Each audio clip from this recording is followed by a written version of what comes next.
رسول الله قد سن الزواج لكثرة النسل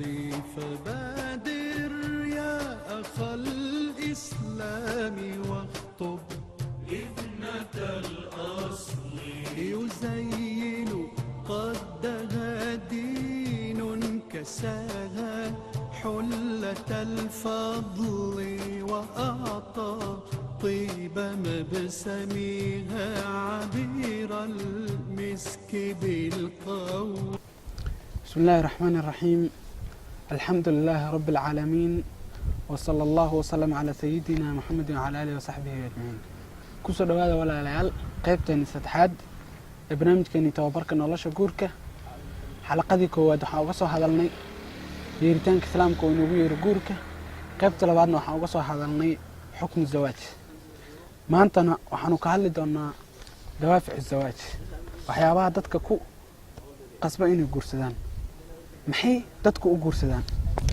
gabadhu maxay u guursataa wiilkuna muxuu u guursadaa culamaa nafsiga walaalayaal waxay leeyihiin dabeecadda insaanku wuxuu ku tiirsan tahay waxyaabo ku riixo waxa uu sameynayo qofku wax ma sameeyo ilaa waxaa jiro wax ku riixayo waxaas uu sameynayo oo ku sababayo waxyaabaha dadka ku riixo waxyaabaha dadka ku riixo guurku way badan yihiin tusaale ahaan oo kale waa baahan tahay baahida kuweedo way kugu riixaysaa inaad aadid kitchenka kadibna aad wax cunto dabeecadaas ka dhacday iyo hab dhaqankaas aad sameysay inta aad waxaad cunaysay waxa kugu riixitaan la dhaho baahi hadda waa maxay waxyaabaha dadka ku riixa inay guursadaan haddii lamaanuhu ka heshiiyaan waxyaabaha ku riixayo inay guursadaan noloshooda way sii socon kartaa haddii wiilku uu sheego waxa uu gabadhan u guursanayo baahida uu gabadhan u qabo way sii socon kartaa noloshooda guurka laakiin haddii midkoodna uusan aqoonin waxa ay isku guursadeen haddii wiilku uusan aqoonin waxa uu gabadhan ku guursaday gabadhuna aqoonin waxa ay wiilka ku guursatay shaki ma leh noloshooda mar un dood iyo qasjac way ka dhici doontaa waxaan laga yaabaa inay ku dhamaato furiin baaritaankeena maanta waxa waaye waxyaabaha ku sababa dadku inay guursadaan dadku waxay u guursadaan qodobo iyo amaro lix ah qaarkood way u wada kulantaa lixdaas qaarkoodna afar qaarkoodna saddex qaarkoodna labo qaarkoodna hal laakiin qof kama marnaado ama haweeney kama marnaato guurkeedu dawaaficdaas lixda ah mid ka mid ah midka koowaad waa diini daafic diini midka labaad al-ijtimaaci bulshada midka saddexaad jinsi midka afaraad daafic waalidiyya hooyo inay noqoto midka afaraad daafic nafsi midka shanaad dawaafic gaar ah oo qofku u gaar ah maanta waxaanu ka hadli doonaa dawaaficdaas lixda ay waxyaabahaas lixda ee dadka ku riixo inay guursadaan midka koowaad waa daafica diiniga dhalinyaro badan waxay u guursadaan maxaa yeelay ilaahay ayaa amray gabdho badan waxay u guursadaan maxaa yeelay waxay maqleen ajirada aadka u faraha badan ee islaamku u ballan qaaday kuwa guursaday ay ku helayaan ajiradii aan ka soo sheekeynay hore diinta ayaa ku riixday in ay guursadaan labadaas runtaana waxay tahay walaalayaal midka ugu wanaagsan ee ugu fiican dawaaficdan lixda ah daafica diiniga waay annaga walaalayaal muslimiinta markaan rabna inaan tukano salaada markaan xirano takbiiratul ihraamka kadib maxaan ma taqaan waxaan dhahay أنا وجهت وجهي للذي فطر السماوات والأرض حنيفا مسلما وما أنا من المشركين كدبنا وحلا هاي إن صلاتي ثلاثة ونسكي يعني سائر عباداتي عبادات كي كلاودن ومحياي إنه لشيء ومماتي غير ذي لله إلهي أسكنات نلشيء ضمن إلهي أسكنات waxaan u guursanaya maxaa yeelay ilaahay amray waxaan u kulmeynaa maxaa yeelay ilaahay aan amray waxaan u kala taganaa maxaa yeelay ilaahay aan amray waxaan u cunaynaa maxaa yeelay ilaahay aan amray nolosheena oo dhan waxay ku xiran tahay amarka ilaahay daafica diiniga ah waa midka ugu muhiimsan dawaaficdaas walaalayaal markasta oo qofku awood u yeesho inuu ku ilaaliyo waxyaabaha ku riixayo guurkiisa daafic diini asaga ay u wanaagsanaaynaysaa runtaa waxay tahay walaalayaal haddii ilaahay subxaanahu wa tacaala lamaanuhu dhexdeedu ku jiro asaga ayaa wanaajinayo asaga ayaa wanaag dhexdooda dhigaya asaga ayaa ishelaysiinayo asaga ayaa ilaahay subxaanahu wa tacaala caawinayo lamaanahaas sidii ay nolol wanaagsan ugu noolaan lahayn laakiin haddii nolosheena aan ka qaadno oon ka marino ilaahay subxaanahu wa tacaala amaradiisa haddaan ka marino sunankii rasuulka salawaatu rabbi wasalaamu caleyh guryahaas waxay isku bedelayaan guryo dhibaato iyo xumaan ka jirto waxay isku bedelayaan guryo ninka uu ku dulaysto naagtiisa ama naagta ku dulaysto ninkeeda daafica diiniga waa midka koowaad ee ugu muhiimsan dawaaficdaas midka labaad waa daafic al-ijtimaaci daafica bulshada dadku walaalayaal kama zuulayaan inay fiirinayaan ninkan guursaday ama wiilkan dhalinyarada ee guurka gaaray il ma ka daynayaan haddii tusaale ahaan oo kale wiilku gaaro 30 jir wilina uusan guursan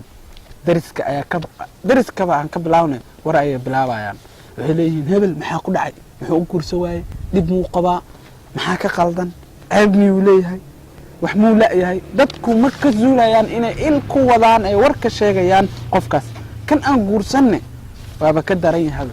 waxaa leeyahay gabadhan 28 ay jirtaa ilaa hadda maxay u guursan maxaa ku dhacay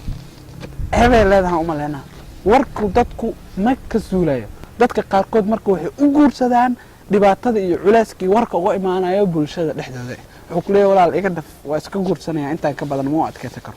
qaarkood waxay u guursadaan culeys uga imaada asxaabtiisa dariskiisa ehelkiisa ay dhaheen guurso way u guursadaan daaficaas waxay leedahay qodob muhiim ah tusaalahaan oo kaleeto wiil ayaa wuxuu jecel yahay isdhexgalka bulshada wuxuu aad u jecel yahay in dadku iyo bulshadu isku imaato oo isdhex galo markii uu guursado guurkiisa ka horna wuxuu ku haminayay oo jeclaay oo weligiisba ku riyoon jiray mar in uu guursado kadibna xaaskiisa gacanta ka soo qabsado kadibna asaga iyo xaaskiisii iyo asaga isku soo raacaan guriga abtigiisa ama guriga adeerkiis ay asagu salaamo adeerkiis ayaduna salaanto dadii adeer qabay kadibna haweenku isla fariistaan nimankuna nimanka la fariistaan wuxuu ninka weligiis ku riyoonay maalin inuu saas yeelo maalin inuu xaaskiisa gacanta ka qabsado qaraab salaan la aado sadarteedu u guursado ka waran haddii uu maato gabar haddii uu guursado gabar aan jeclaan isdhexgalka bulshada gabar aan saas rabin dib ayaa ka dhex abuurmaya asaga wuxuu u guursaday daafica ugu weyn iyo waxa ugu badan oo ku riixaya inuu guursado waxay ahayd isdhexgalka bulshada gabadhaanu ma jeclo isdhexgalkaas taas waxay ku abuuraysaa dhibaato iyo dood isqabsi laakiin gabadha caqliga leh ee og in wiilka ninkeedu u guursaday riixitaan noocaas ay baahida u guursaday ahayd isdhexgalkaas bulshada iyo weligiis oo jeclaa saas way ka yeelaysaa wayna ku caawinaysaa dhib malahan maxaa yeelay maxaa ku jaban islaamku uu jecel yahay isdhexgalka bulshada ilaahay islaamku uu jecel yahay inay qoysaska kulmaan dadka kulmaan adduunka oo dhan oo wada kulmo kuna kulmaan daacada ilaahay daafica koowaad waa daafica diiniga ah midka labaadna waa daafica bulshada iyo isdhexgalka bulshada midka saddexaad hadda waa daaficu jinsiya riixitaan jinsiyadeed wiilal badan waxay u guursadaan baahi jirkooda uu u qabo xiriirka khaaska ah ee haweenka lala sameeyo gabdhahana sidoo kale qaarkood waxay u guursadaan taas oo kale laakiin runta waxay tahay wiilka caafimaadka qaba ee toosan ayaa dareemo baahida uu u qabo haweeneyda gabadha caafimaadka qabta ee toosan ayaa dareento baahida ay u qabto ninka haddii isku arko midkeen gabar ama wiilba isku arko baahi inuusan u qabin amaba oo dhankaas u jeedin waa qof jiran waa inuunu la xiriira dhaqaatiirta iyo waxyaabaha caafimaadka u qaaska ah maxaa yeelay ilaahay ayaa u abuuray ninku inuu naagtu aado naagtuna ninka aado si saxana iyo guur iyo wadan loo soo maro wuxuuna u sameeyay meel ay shahwadooda ku gutaan islaamkuna walaa ma inkirsana arintaas rasuulka sallallahu alayhi wasallam wuxuu leeyahay إذا دعا الرجل امرأته إلى فراشها فلتجبه وإن كانت على تمنه هدي هويني ووع نينك ووع هويني ديسا فراشك ها إماتو أو ها أجيبتو هبا كجرتو جكذا يوتنورك يمفدقو رسولك صلى ربي وسلامه عليه حديث كله حكوليها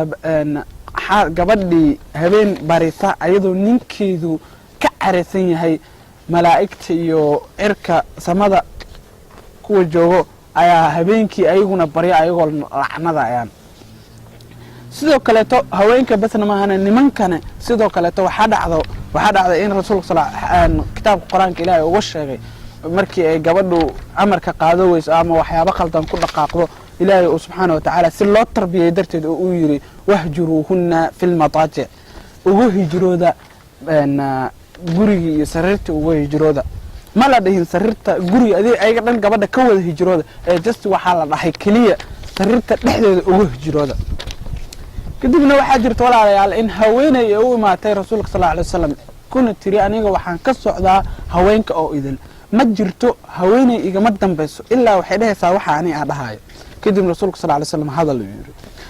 gabadhu waxay tiri waxaa inaga kaabatay nimanka adigay kula joogayaan adigay kula jihaadayaan jihaadka kula galayaan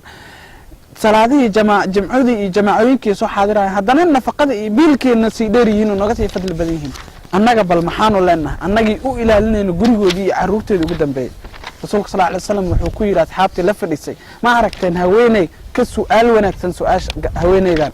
way aamusan ayaga oo qiraayo kadibna rasuulka sal alay wasalam wuxuu ku yidhi laabo u sheeg haweenka kaa dambeeyo dhaqanka wanaagsan iyo habdhaqanka aadka u wanaagsan ee ula dhaqmayaan ninkooda inay u dhiganto intaas oo idil haweeneyda gurigeeda wanaajisa gurigeeda ilmaheeda iyo ka adkaata iyo dhaqan wanaagsan la imaata waxay helaysaa ajirka ay helayaan nimanka salaada jimcaha iyo jamaacooyinka tukado nimanka jihaadka iyo nafaqada biilka guriga ninka dhiibaya ajirka oo helaya mid lamid ah dawaaficu zawaaji waa 6 waa 6 midka koowaad waa diini midka labaad ijtimaaci kan saddexaad aljinsi waxaanu dhammaystiri doonaa 3 daafic baaqiga ee noo dhiman goosgooska kadib insha allahu inala socdo